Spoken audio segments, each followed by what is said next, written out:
وہ جو کہتا تھا وہ کون تھا، اس کو انہوں نے تھا میں قید کر دیا، اور وہ جو کہتا ہے وہ یہ ہے، اس کو انہوں نے ہیں کے سیغے میں غائب کر دیا۔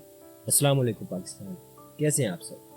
اللہ سبحانہ تعالیٰ آپ کو ہمیشہ اپنے زبان میں رکھے۔ پاکستان کے حالات دیکھ کر مجھے ایک شاہ کا واقعہ یاد آ گیا، جو کہ بادشاہ لیکن اس کو شاہ کہتے۔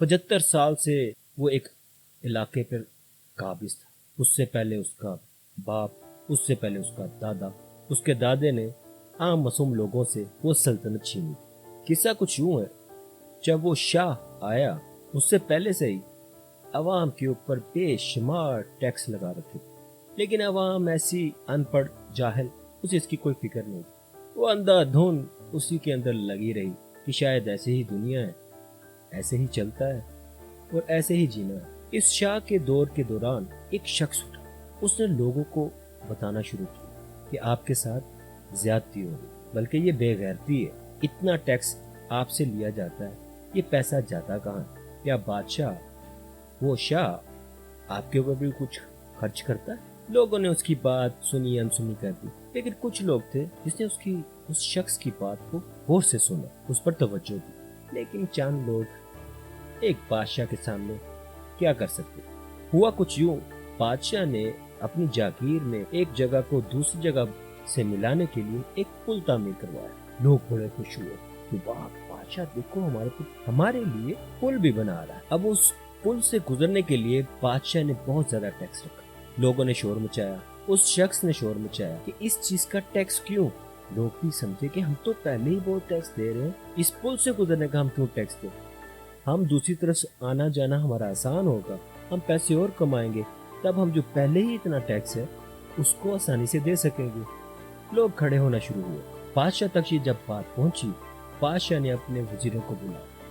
ان وزیروں میں سے جو سب سے ڈرٹی تھا، اس نے بادشاہ کو کہا، شاہ صاحب آپ فکر ہی نہ کریں، یہ کوئی مسئلہ ہی نہیں ہے، اس کو میں سیدھا کروں۔ تو وہ ڈرٹی وزیر نکلا، اس نے کیا کیا، وہ جو آواز اٹھانے والے ان سب کو پکڑا اور قید میں ڈالا۔ اب ان کے جانے کے بعد وہ دوسرے لوگ یہ سمجھ رہے تھے کہ ہمارے ساتھ زیادتی ہو رہی ہے، وہ چپ کر گئے، پہلے بھی چپ رہے اب پھر چپ کر گئے۔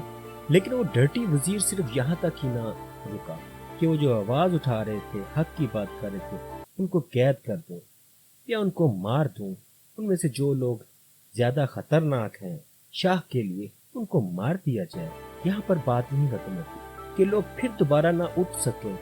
اس نے پل سے گزرنے کا ٹیکس دگنا کر دیا۔ ابھی کچھ عرصہ گزرا تھا، اس نے ڈبل ٹیکس کے ساتھ یہ بھی اعلان کر دیا جو بھی اس پل سے گزرے گا اس کو 2 چھتر بھی پڑے گا۔ عوام راضی ہو گئی اس پہ بھی۔ کچھ عرصہ گزرنے کے بعد وہاں پر لوگ خود بخود اکٹھے ہو گئے۔ وہ جو حق کی آواز اٹھانے والے تھے ان کو تو قید کر دیا یا مار دیا، یہ ایسے ظلم ان پر کیے کہ وہ ان کا تو نام و نشان غائب ہو۔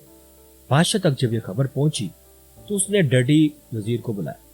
اس نے کہا یہ کیا، تم نے تو کہا تھا کہ میں نے اس مسئلے کو پوری طرح قابو کر لیا، وہ لوگ جو حق کی بات کرتے تھے ان کا تم نے صفایا کر دیا، تو یہ کہاں سے اٹھا؟